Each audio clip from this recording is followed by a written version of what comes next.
Welcome to this journey of one of the most disturbing cases in recorded history from the remote coal mining regions of Appalachia, Virginia. Before we begin, I invite you to leave a comment about where you're watching from and the exact time you heard this story. We're interested in knowing where and at what times of day or night these documented accounts arrive. The autumn of 1947 brought an unusual stillness to the hills of Buchanan County, Virginia. The coal mines that had sustained generations of families were closing one by one, leaving behind hollow settlements and abandoned company towns. Among these forgotten places stood a weathered clapboard house on Copperhead Ridge, where 73-year-old Cordelia Ashford lived in complete isolation following the death of her husband in a mine collapse 3 years earlier. Local records from the Buchanan County Historical Society describe the Ashford property as occupying approximately 40 acres of steep, heavily forested terrain. The house itself, built around 1902, sat at the end of a narrow dirt road that wound through dense stands of oak and hickory. What made the property particularly notable was not its size or location, but rather its reputation among the traveling salesmen who worked the remote mountain communities throughout southwestern Virginia. By the late 1940s, door-to-door sales had become a common sight even in the most isolated areas of Appalachia. Companies like Fuller Brush, Avon, and various insurance firms employed armies of men who would spend weeks at a time traveling rural routes, often staying in boarding houses or camping in their vehicles. These salesmen typically maintained detailed logs of their routes, marking successful visits, potential return customers, and addresses to avoid. What emerged in 1948 was a disturbing pattern that had gone unnoticed by individual companies, but became apparent when several organizations compared their records. The first documented case involved Barnabas Kowalski, a 42-year-old Fuller Brush salesman from Pittsburgh who had been working the Appalachian Territory for nearly 6 years. Company records show that Kowalski was an experienced and reliable employee who consistently met his quotas and maintained regular contact with his supervisor. On October 15, 1947, he departed from his boarding house in Grundy, Virginia, with a planned route that included 17 isolated homesteads in the Copperhead Ridge area. According to the logbook found later in his abandoned vehicle, Kowalski had successfully completed 14 sales calls by late afternoon. His final entry, written in his characteristic neat handwriting, read, 3:45 p.m. Ashford residence, end of dirt road past dead chestnut grove. Large woman, polite but distant, invited inside to discuss household products, seems interested in cleaning supplies for heavy-duty work. Kowalski's Ford sedan was discovered 6 days later by a local hunter parked neatly beside a creek approximately 2 miles from the Ashford property. The vehicle contained his remaining inventory, his sales materials, and a week's worth of clean clothes. His wallet, containing $43 and various identification papers, remained untouched on the front seat. Most puzzling was the absence of his sample case, a heavy leather briefcase that company policy required all salesmen to carry at all times. The initial investigation by Sheriff Thurman Oakes was perfunctory at best. A former coal company security guard with little formal law enforcement training, Oakes interviewed Cordelia Ashford at her home on October 23rd. His handwritten report, preserved in the county archives, provides a revealing glimpse into both the limitations of rural policing in that era and the first official description of the Ashford property. Sheriff Oakes noted that the house appeared well-maintained despite its age, with a large vegetable garden and several outbuildings, including a root cellar that had been dug directly into the hillside behind the main structure. Cordelia Ashford, described as a woman of imposing stature with graying hair and calloused hands, claimed to have no memory of any salesman visiting her property. When pressed for details, she suggested that Kowalski might have become lost in the extensive network of old mining roads that crisscrossed the area. What Sheriff Oakes failed to investigate thoroughly was the condition of the Ashford property itself. Later reports would reveal details that, in retrospect, should have raised immediate suspicions. The house reeked persistently of lye soap and vinegar, odors so strong that they were apparent even from the front yard. The root cellar, which Cordelia claimed contained only preserved vegetables and canned goods, was secured with an unusually heavy padlock that appeared far more substantial than would be necessary for protecting food stores. More significantly, several neighbors later reported having noticed smoke rising from the Ashford chimney at all hours of the day and night throughout the winter months, despite the fact that Cordelia lived alone and had limited income following her husband's death. The amount of wood required to maintain such constant fires would have been considerable, yet no delivery trucks were ever seen on the property, and Cordelia was never observed cutting or hauling timber. The second disappearance occurred in early spring of 1948. Orion Blackwell, a 29-year-old insurance agent working for Mutual of Richmond, vanished on March 18th while covering a route that included the Copperhead Ridge area.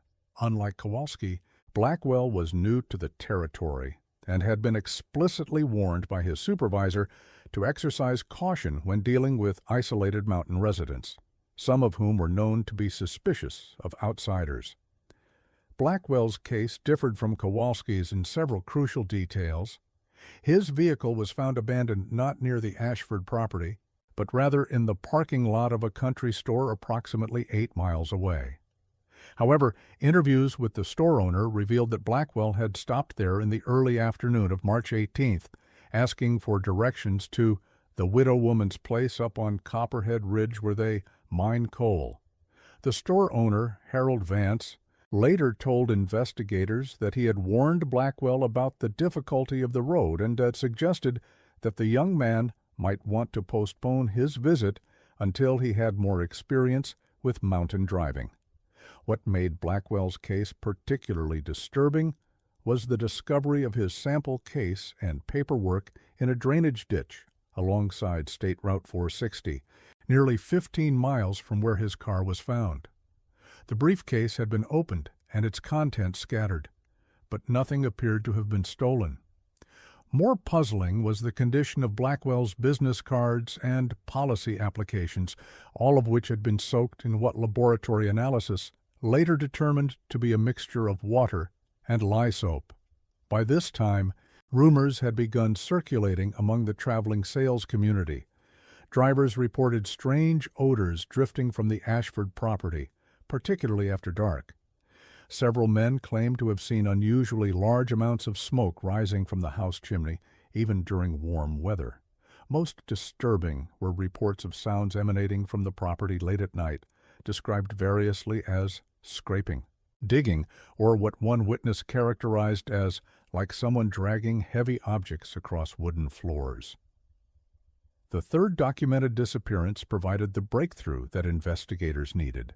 Silas Drummond, a 35-year-old vacuum cleaner salesman for the Electrolux Corporation, was reported missing on June 4, 1948. Drummond was known for his meticulous record-keeping and his habit of telephoning his wife every evening, regardless of his location. Company policy required all Electrolux representatives to provide detailed reports of their daily activities, including the names and addresses of all potential customers. Drummond's final report, telephoned to his supervisor on the evening of June 3rd, included a detailed description of his planned visit to the Ashford residence. According to company records, Drummond had obtained Cordelia's name and address from a previous customer who had mentioned that the widow woman might be interested in purchasing a vacuum cleaner to help maintain her large house. Drummond expressed particular enthusiasm about the potential sale, noting that Cordelia had specifically requested information about heavy-duty cleaning equipment suitable for what she described as demanding household work. When Drummond failed to report in on June 4th, his supervisor immediately contacted local authorities. This time, the investigation was handled by State Police Detective Raymond Moss, a veteran investigator who had recently been assigned to cover the remote counties of southwestern Virginia. Detective Moss approached the case with considerably more thoroughness than previous investigators had shown. Moss's first action was to interview Harold Vance, the store owner who had provided directions to both Blackwell and Drummond. Vance revealed information that fundamentally changed the direction of the investigation. According to Vance, Cordelia Ashford had been making unusual purchases at his store for several months, always paying in cash, and always requesting items in quantities far exceeding what a single person would normally require. The most significant purchases included industrial-strength lye soap, large quantities of vinegar, several gallons of kerosene, and what Vance described as enough canning supplies to preserve food for an army. More disturbing was Cordelia's request for information about purchasing lime in bulk quantities, ostensibly for agricultural purposes, despite the fact that her property contained no suitable farmland. Detective Moss also discovered that the post office in Grundy had been holding mail addressed to all three missing salesmen. The letters, primarily from family members and employers, provided a clear timeline of each man's disappearance and confirmed that none had made any contact with the outside world after visiting the Copperhead Ridge area. Armed with this information, Detective Moss obtained a search warrant for the Ashford property. The search, conducted on June 12, 1948, uncovered evidence that transformed a series of missing person cases into what would become one of the most notorious criminal investigations in Virginia history. The interior of the Ashford house presented a scene that Detective Moss later described as obsessively clean to an almost pathological degree. Every surface had been scrubbed repeatedly with harsh chemicals, and the smell of lye soap was so intense that the search team had difficulty breathing without covering their faces. The wooden floors showed evidence of having been sanded and refinished recently, despite the fact that the house was over 40 years old and showed normal wear elsewhere. More telling was the condition of the basement area beneath the main house. Unlike typical root cellars of the era, which were usually simple excavations lined with stone or timber, the basement had been extensively modified. The walls were lined with what appeared to be Portland cement, and the floor had been paved with concrete slabs that showed signs of recent installation. The entire space had been whitewashed repeatedly, creating a surface so bright that it reflected the investigators' flashlight beams almost like mirrors. Most disturbing was what the search team found in the root cellar behind the house. The heavily padlocked structure contained not only the preserved vegetables and canned goods that Cordelia had claimed, but also 3 sets of clothing that matched descriptions provided by the families of the missing salesmen. Kowalski's Fuller Brush Company uniform, Blackwell's business suit, and Drummond's Electrolux sales jacket were all found carefully cleaned and folded, stored in a cedar chest alongside an assortment of personal items, including watches, wedding rings, and identification papers. In a separate wooden crate, investigators discovered the missing sample cases belonging to all 3 men. The briefcases had been emptied of their original contents, but now contained items that defied explanation. Detailed hand-drawn maps of the local area with various locations marked in red ink, newspaper clippings about mining accidents and industrial safety regulations, and most disturbing, a collection of photographs that appeared to show sections of the Ashford property before and after various modifications had been made.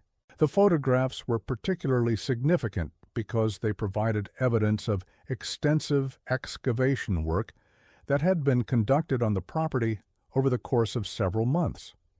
The images showed the systematic expansion of the basement area beneath the house, the installation of what appeared to be drainage systems, and the construction of additional root cellars that were not visible from the surface. Detective Moss's investigation took a darker turn when he arranged for a more thorough examination of the property by a team of specialists from the Virginia Bureau of Investigation. Using equipment borrowed from the geology department at Virginia Tech, investigators conducted a systematic survey of the Ashford property that revealed the extent of the underground modifications. Ground-penetrating radar indicated the presence of multiple chambers and tunnels beneath the property, far more extensive than what could be accounted for by normal root-cellar construction. More significantly, the radar detected several areas where the soil density suggested the presence of buried objects that were inconsistent with the geological composition of the area. Excavation of these areas, conducted over a period of 3 days in late June 1948, uncovered evidence that confirmed the investigators' worst fears. In a carefully constructed chamber, approximately 12 feet beneath the main house, the search team discovered remains that would later be identified as belonging to the 3 missing salesmen. The condition of the remains provided disturbing insights into what had occurred on the Ashford property. Forensic examination revealed that the bodies had been systematically dismembered using tools consistent with those used in butchering livestock. More disturbing was evidence that the dismemberment had been conducted with considerable knowledge of anatomy, suggesting either medical training or extensive experience with such procedures. Chemical analysis of soil samples from the burial chamber revealed high concentrations of lime and lye, chemicals commonly used to accelerate decomposition and eliminate odors. The systematic use of these chemicals, combined with the sophisticated drainage system that had been installed beneath the property, suggested a level of premeditation and planning that indicated this had not been a spontaneous crime. Perhaps most disturbing was the discovery of detailed written records that Cordelia had maintained throughout the period when the crimes were committed. Found hidden in a false bottom of a kitchen cabinet, these documents provided a chilling account of what had transpired on the Ashford property. Written in Cordelia's precise handwriting, the records included detailed observations about each victim's physical characteristics, their personal belongings, and, most disturbing, assessments of their relative usefulness for what she described as necessary work. The documents revealed that Cordelia had been deliberately targeting traveling salesmen because their transient lifestyle made their disappearances less likely to be immediately investigated.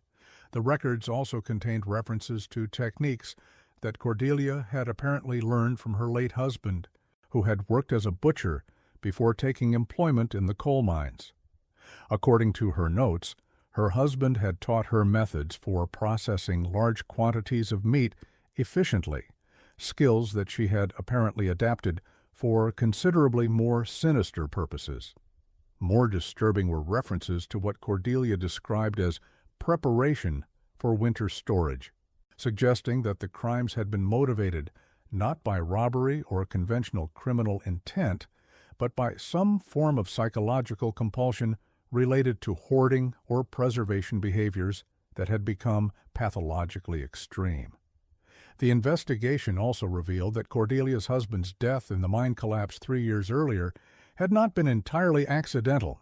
Interviews with surviving miners revealed that Josiah Ashford had been acting erratically in the months before his death, making disturbing comments about his wife's behavior and expressing fear about returning home each evening. According to testimony from Virgil Crane, a miner who had worked alongside Josiah for several years, Ashford had confided that his wife had been acting strange since their adult son had died in a mining accident 5 years earlier. Crane reported that Josiah had mentioned finding evidence that Cordelia was keeping things that should have been buried with their son, and had expressed concern about her mental state. Most significantly, Crane testified that on the day of the mine collapse, Josiah had appeared distracted and had made several remarks about needing to deal with what Cordelia has been doing. The collapse occurred when Josiah entered a section of the mine that had been marked as unstable, despite his years of experience and normally cautious approach to dangerous work. Investigation of the collapse site, which had never been thoroughly examined at the time, revealed evidence suggesting that the structural failure might not have been entirely natural. Mining engineers who reviewed the original accident reports noted several inconsistencies that suggested the possibility of deliberate sabotage, possibly using knowledge of explosive techniques that would have been familiar to anyone with experience in coal mining operations. The revelation that Cordelia might have been responsible for her husband's death added another dimension to the investigation. Examination of the Ashford family history revealed a pattern of unusual deaths and disappearances that extended back several decades. County records showed that 3 of Cordelia's previous neighbors had died under questionable circumstances between 1920 and 1945. In each case, the deaths had been attributed to accidents or natural causes, but the pattern was remarkable for its consistency. All 3 victims had been elderly individuals who lived alone and had minimal contact with other family members. Most disturbing was the case of Ezekiel Morrison, an 80-year-old hermit who had lived in a cabin approximately 1 mile from the Ashford property.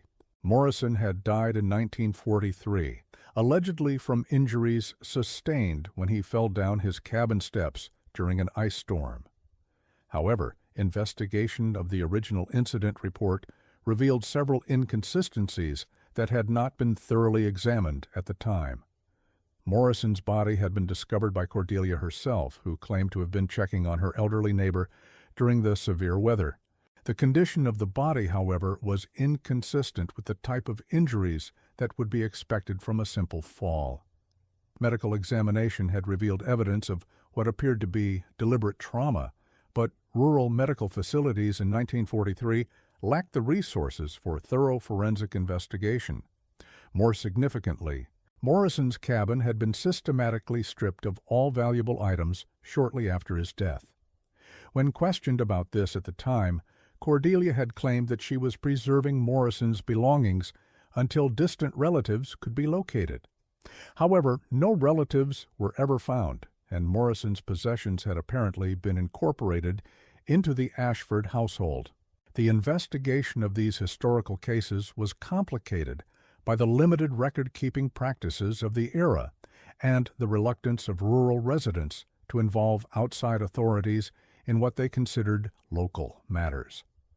However, interviews with elderly residents of the area revealed a consistent pattern of fear and suspicion regarding the Ashford family that dated back several decades.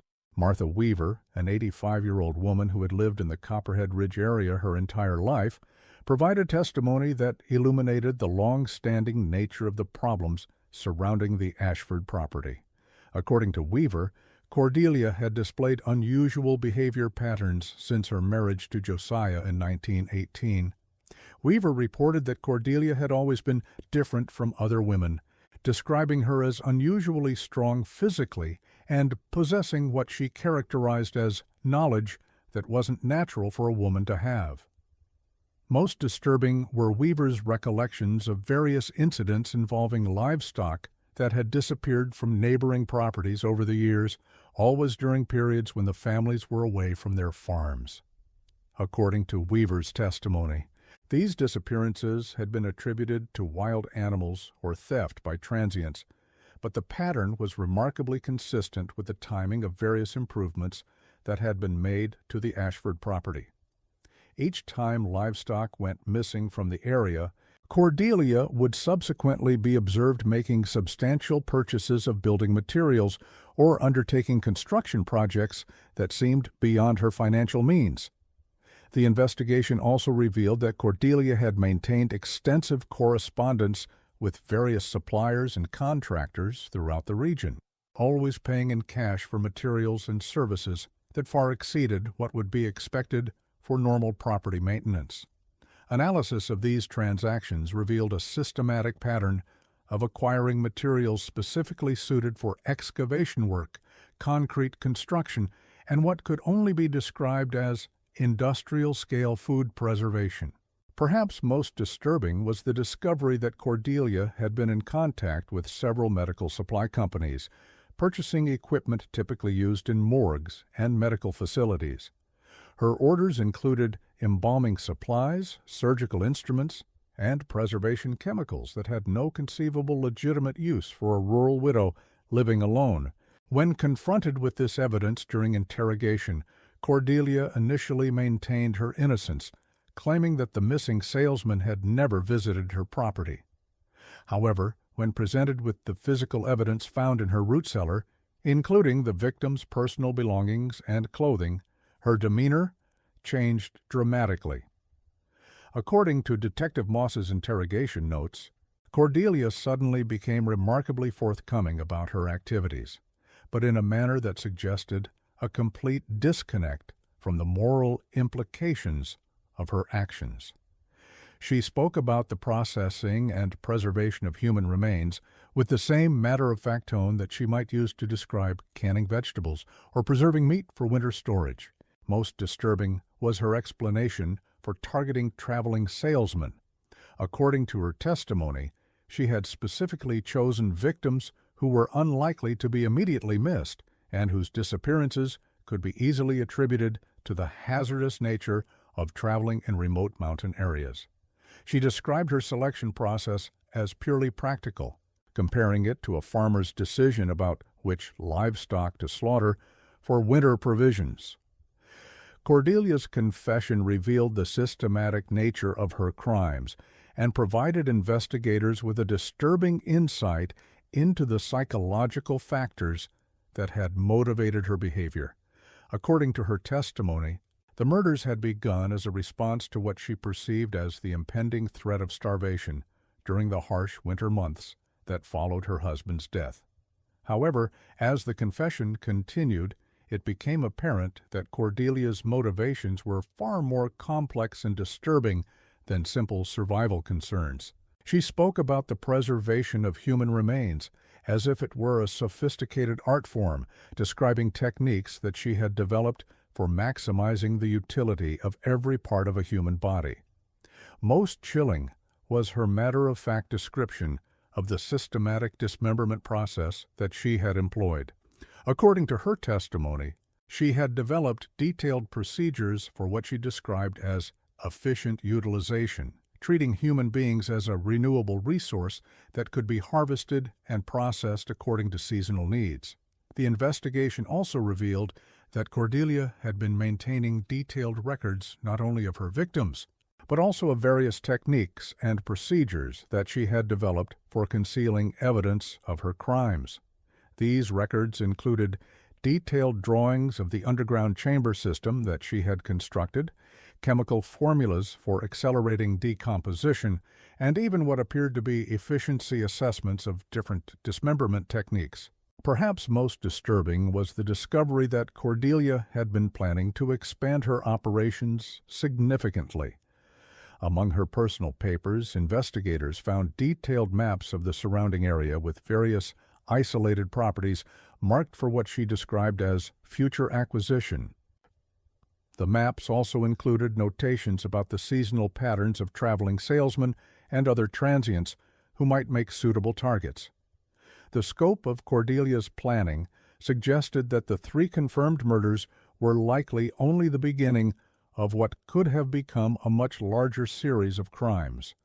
Her systematic approach to victim selection, evidence disposal, and operational security indicated a level of sophistication that was remarkable for someone with no formal criminal training. The trial of Cordelia Ashford began in October 1948 and quickly became one of the most sensational criminal cases in Virginia history. The prosecution's presentation of evidence, including photographs of the underground chambers and detailed descriptions of the victims' remains, created a media sensation that attracted journalists from throughout the eastern United States. What made the case particularly notable was not simply the brutality of the crimes, but the systematic and methodical manner in which they had been committed. Expert testimony revealed that Cordelia had developed techniques and procedures that demonstrated considerable knowledge of anatomy, chemistry, and engineering principles. The defense attempted to argue that Cordelia was mentally incompetent, citing the extreme nature of her crimes and her apparent inability to understand their moral implications. However, The systematic planning and sophisticated execution of her criminal enterprise suggested a level of rational thought that undermined claims of insanity. Most damaging to the defense was Cordelia's own testimony, delivered in a calm and matter-of-fact manner that suggested complete understanding of her actions and their consequences. When questioned about her crimes, she displayed no remorse or emotional response, instead providing detailed explanations of her procedures as if she were describing legitimate business operations. The jury deliberated for less than 3 hours before returning a verdict of guilty on all charges. Cordelia was sentenced to death by electrocution, making her one of the few women in Virginia history to receive the death penalty for murder. However, the case took an unexpected turn when Cordelia died in her cell at the Richmond City Jail on March 15, 1949, while awaiting execution. According to the official report, she had suffered a massive heart attack during the night. However, the circumstances surrounding her death raised questions that were never fully resolved. The jail medical examiner noted several unusual aspects of Cordelia's condition that were inconsistent with typical cardiac failure. Her body showed evidence of what appeared to be systematic starvation, despite the fact that she had been eating normally, according to jail records. More puzzling was the discovery of what appeared to be self-inflicted injuries that suggested she had been engaged in some form of deliberate self-harm. Most disturbing was the condition of Cordelia's cell, which had been systematically stripped of all removable materials. The walls had been scratched and scraped extensively, and portions of the concrete floor showed evidence of having been damaged by some type of tool or implement. However, no tools were found in the cell, and prison officials were unable to explain how Cordelia had accomplished such extensive damage. Following Cordelia's death, the Ashford property was seized by the state and eventually sold at auction. However, the new owners found the property virtually uninhabitable due to the extensive underground modifications that Cordelia had made. The complex network of tunnels and chambers posed structural risks to the main house, and the lingering chemical odors made the property unsuitable for residential use. In 1952, the property was purchased by a mining company that intended to use the land for coal extraction. However, excavation work was abandoned after only a few weeks when workers discovered additional burial sites that had not been found during the original investigation. The newly discovered remains suggested that Cordelia's crimes had extended over a much longer period than originally suspected. Forensic examination revealed that some of the bodies had been buried for more than a decade, indicating that the murders of the traveling salesman had been the culmination of a criminal career that had begun much earlier. Most disturbing was the discovery that several of the additional victims appeared to have been local residents who had disappeared over the years without generating significant investigation. The systematic nature of these killings suggested that Cordelia had been operating what could only be described as a carefully managed criminal enterprise for most of her adult life. The mining company ultimately abandoned its plans for the property and donated the land to the State Forestry Service. In 1954, all remaining structures were demolished and the underground chambers were filled with concrete. The area was subsequently reforested and is now part of a state wildlife management area.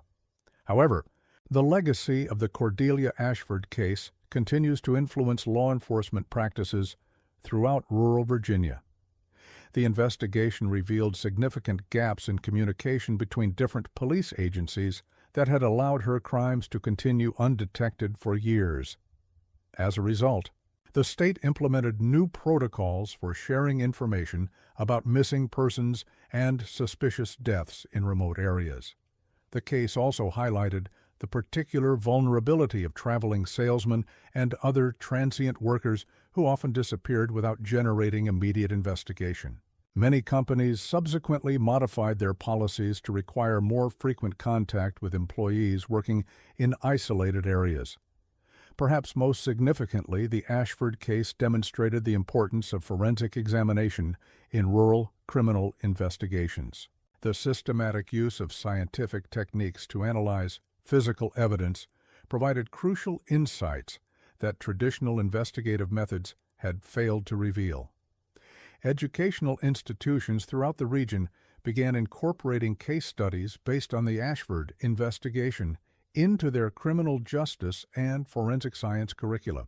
The systematic nature of Cordelia's crimes and the sophisticated techniques she employed for concealing evidence provided valuable learning opportunities for future investigators. However, questions remain about the full extent of Cordelia's criminal activities. Despite intensive investigation, authorities were never able to account for all of the victims whose remains were found on her property. The systematic destruction of records and evidence that occurred following her death has made it impossible to determine the complete scope of her crimes. More disturbing is the possibility that Cordelia may not have been acting alone. Some investigators have theorized that the sophisticated nature of her operations and her access to specialized knowledge and equipment suggests the involvement of additional individuals who were never identified. The complexity of the underground chamber system that she constructed would have required considerable engineering expertise and physical labor that seemed beyond the capabilities of a single individual. Additionally, her knowledge of anatomy and chemistry suggested training or assistance from someone with medical or scientific background. These questions became more troubling when investigators discovered that several other similar cases had occurred in remote areas of Appalachia during the same time period. While no direct connections were established, the systematic nature of these crimes and the sophisticated methods employed raised the possibility of a broader criminal network that had operated undetected for years. In 1963, a doctoral student in criminology at the University of Virginia conducted a comprehensive analysis of unsolved disappearances in rural Appalachia between 1920 and 1950.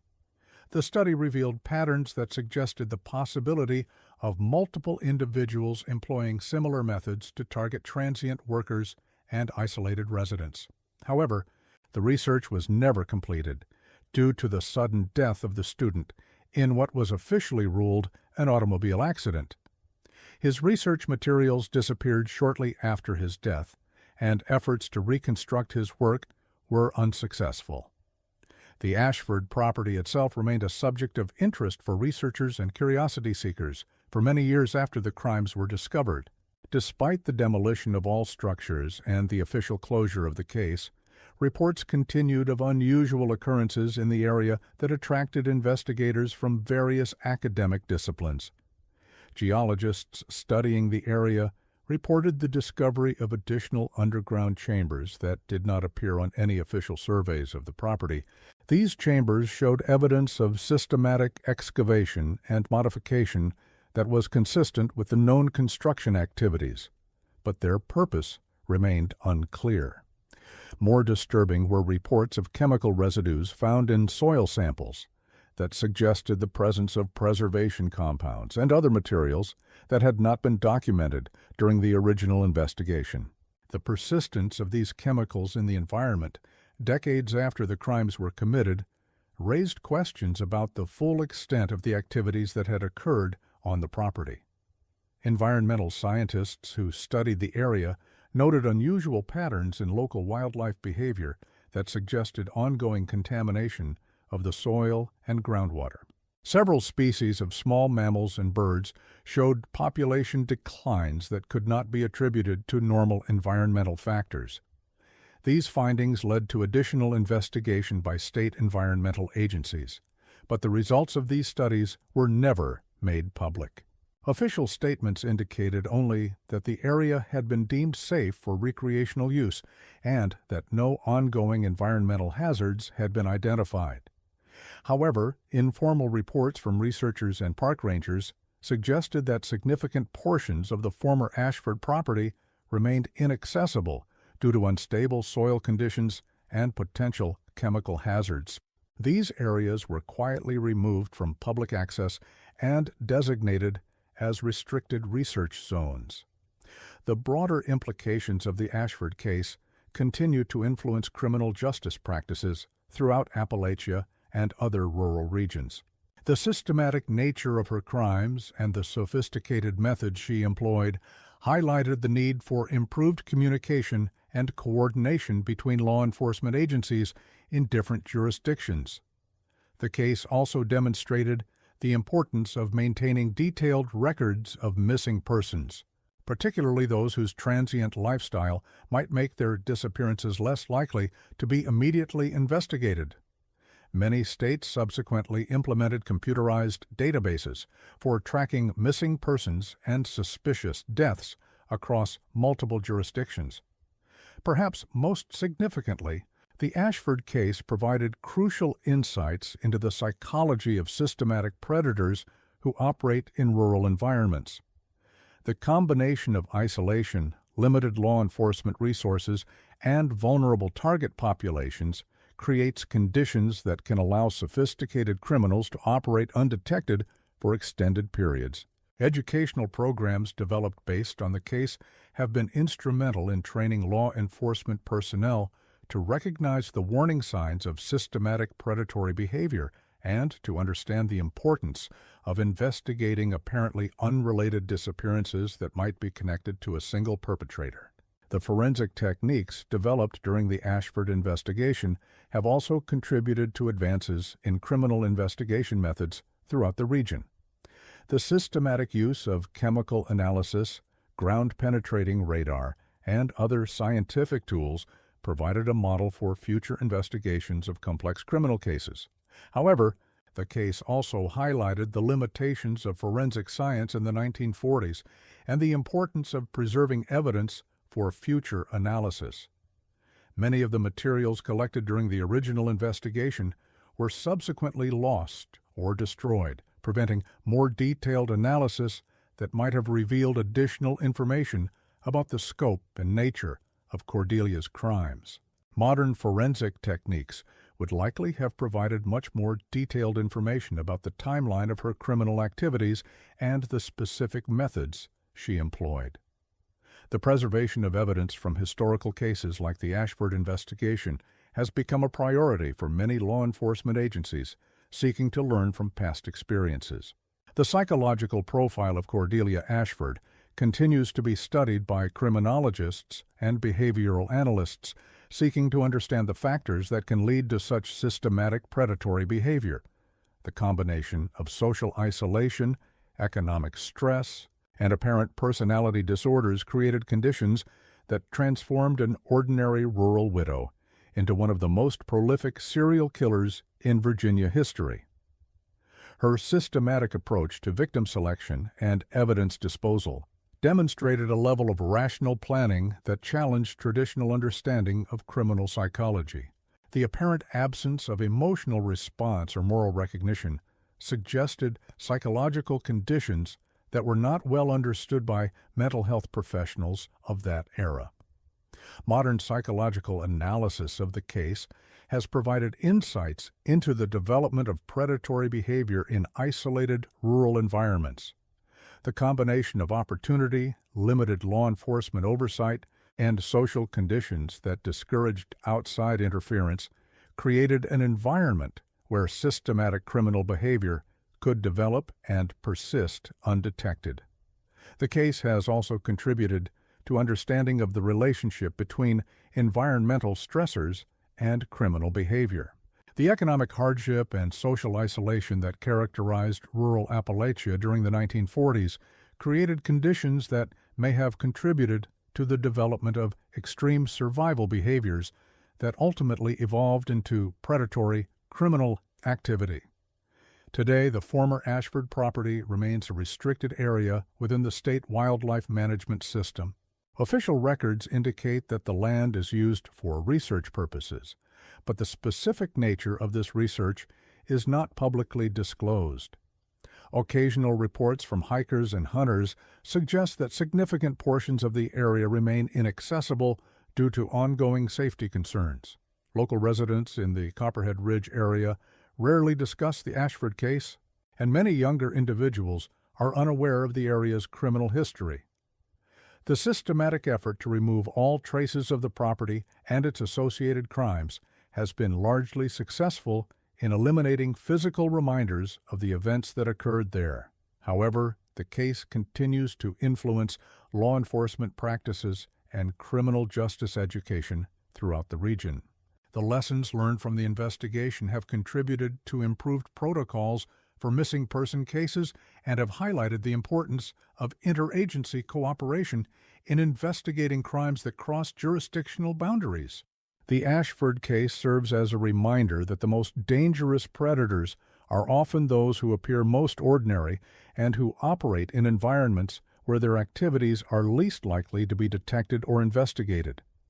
The combination of systematic planning, sophisticated execution, and careful attention to operational security allowed Cordelia to operate undetected for years, and might have allowed her to continue indefinitely, if not for the chance discovery that led to her investigation.